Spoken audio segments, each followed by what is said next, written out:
already, environmental movements, the movement to revise history and social science textbooks in the United States, and efforts to mobilize individuals and communities on matters relating to health.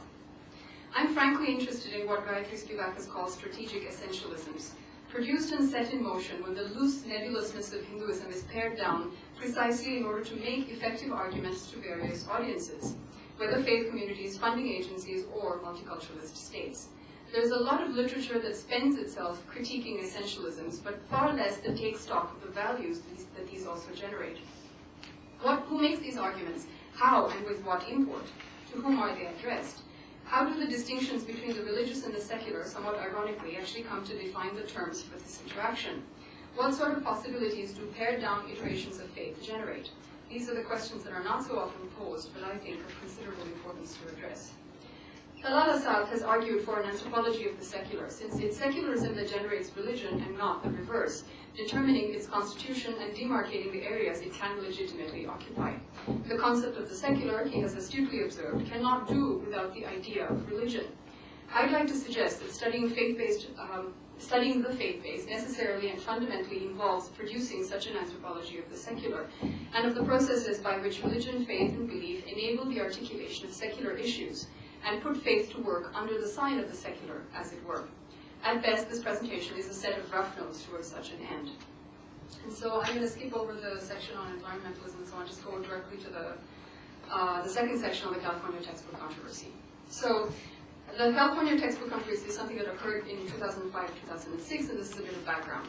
Every 6 years, the California State Board of Education, or SBE, reviews textbooks for its core subjects, which are history, social sciences, mathematics, reading, language arts, and science. In 2005, the SBE released its proposed history and social science textbooks for public comment as part of the review process. Representatives of several Islamic, Jewish, and Hindu organizations produced objections to inaccurate, demeaning, stereotypical, and other problematic aspects of the text, and they suggested revisions. The items that sparked controversy were several which appeared to reproduce Hindu nationalist ideological positions. This case actually deserves far more detailed attention than I can give it here, but what is particularly noteworthy is the emphasis on practice and experience that is given to religion, although not initially.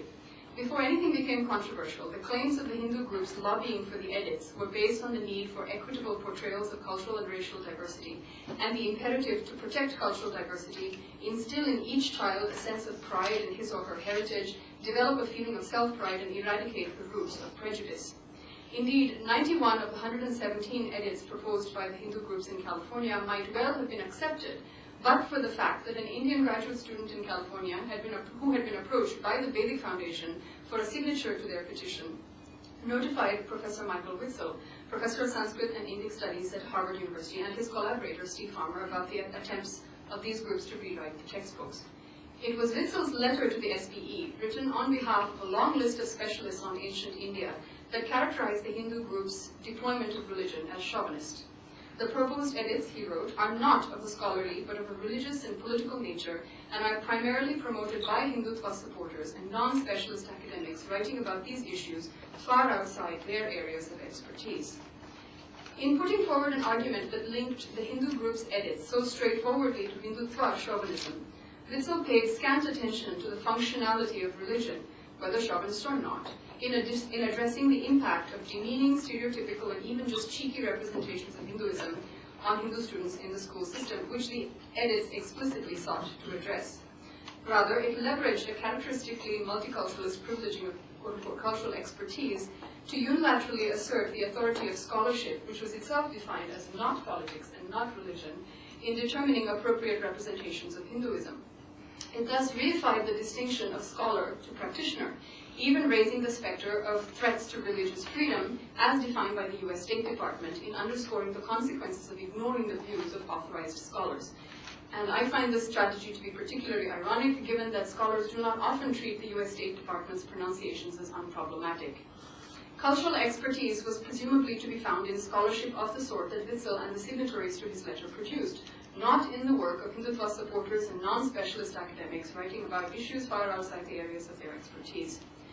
It's then no surprise that the Hindu American Foundation's rejoinder to the successive phases of rallying that followed Witzel's letter emphasizes, quote, the need to take the views of practicing Hindus into account, and calls on the authority of the scholar practitioner, that is, scholars who are of the faith and not secular outsiders, in describing Hindu religious beliefs and practices. Now, the question of what exactly might definitively constitute Hindu praxis is, of course, sticky, not in the least transparent, and perhaps in the end cannot be generalized beyond very specific contexts. The notion of cultural expertise is no less transparent or culturally grounded, but of course that's another story. Something called, again, quote-unquote, sensitivity also becomes invaluable, but that too is difficult to categorically pin down. Perhaps the only thing that is clear is that the experience of ethnic embarrassment tending towards outright racism makes it necessary to define practice, such that a minority group can claim both political rights and the right to cultural pride within a multiculturalist setting. To my mind, the indeterminacy of such categories as experience, practice, and sensitivity is by itself noteworthy. Precisely because these terms are not spelled out, they can address and debate multiple constituencies simultaneously,